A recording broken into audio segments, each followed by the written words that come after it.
டேய் ஆறடி கூந்தல் ஆர்வ கோளாறு பேட்ஸ்மேன் அவுட் ஆகிட்டா அப்படி என்ன நோட் புக்ல எழுதுற? அது ஒண்ணு இல்ல பாஸ், மேட்சிங் மேட்ச் 50% ஃபைன் போடுறானுங்க. அதான் கூட்டி கழிச்சு பார்த்து சீசன் எண்ட்ல அக்கவுண்ட்ல எவ்வளவு வரும் அப்படின்னு பாத்துக்கிட்டு இருக்கேன். அட கிறுக்கு பயலே, அதுக்கு அந்த செலிப்ரேஷன் பண்ணாம இருந்தா மொத்த பணமும் அக்கவுண்ட்ல வரும்ல பாஸ். நம்ம பில்டப் பண்றோமோ பீல் ஆகுறோமோ முக்கியம் இல்ல, நம்ம எது பண்ணாலும் இந்த உலக உடனே நம்மள உத்து பார்க்கணும், இல்லனா தொழில் நடத்த முடியாது வாதியாரே. இப்போ கெஸ்ரிக் வில்லியம்ஸ் அப்படின்னு சொல்லிட்டு ஒரு பிளேயர் வெஸ்ட் இண்டீஸ்க்கு ஆடினாருங்க. 8 ஒன் டே இன்டர்நேஷனல் 26 T20 தான் ஒரு ஆடி இருக்காரு வெஸ்ட் இண்டீஸ்க்கு. ஆனா வேர்ல்டு ஃபுல்லா இன்னைக்கு வரைக்கும் அவரை ஞாபகம் வச்சிருக்காங்கல்ல. ஏன்? ஏன்னா தலைவன் செலிப்ரேஷன் அப்படி. வரலாறு மிக முக்கியம் அமைச்சரே.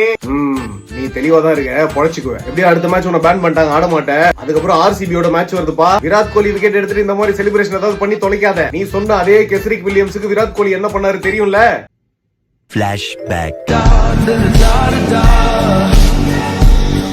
End of flashback. ஐயோ இப்ப அள்ளு விடுதா? இங்க பாரு, விராட் கோலி பெரிய மனசு பண்ணி உன்னை மன்னிச்சு விட்டாலும் விராட் கோலி ஃபேன்ஸ் உன் வீட்டுக்கே தேடி வந்து 6 அடி கூந்தல மொட்டையடிச்சு உனக்கு கரும்புலி செம்புலி குத்தி கழுத மேல ஏத்தி ஊர்வலமா அனுப்புவானுங்க. மோசமான பயலுக, பார்த்து சூதனமா இருந்துங்க. அவ்வளவுதான் நான் சொல்லுவேன். ஐயோ பரமா, சாவு பயத்தை காமிச்சாடுங்க பரமா. இனிமேல் எப்படி நான் தொழில் பண்றது? யாரா நீ இவ்வளவு டேலண்டட் ஆகுற?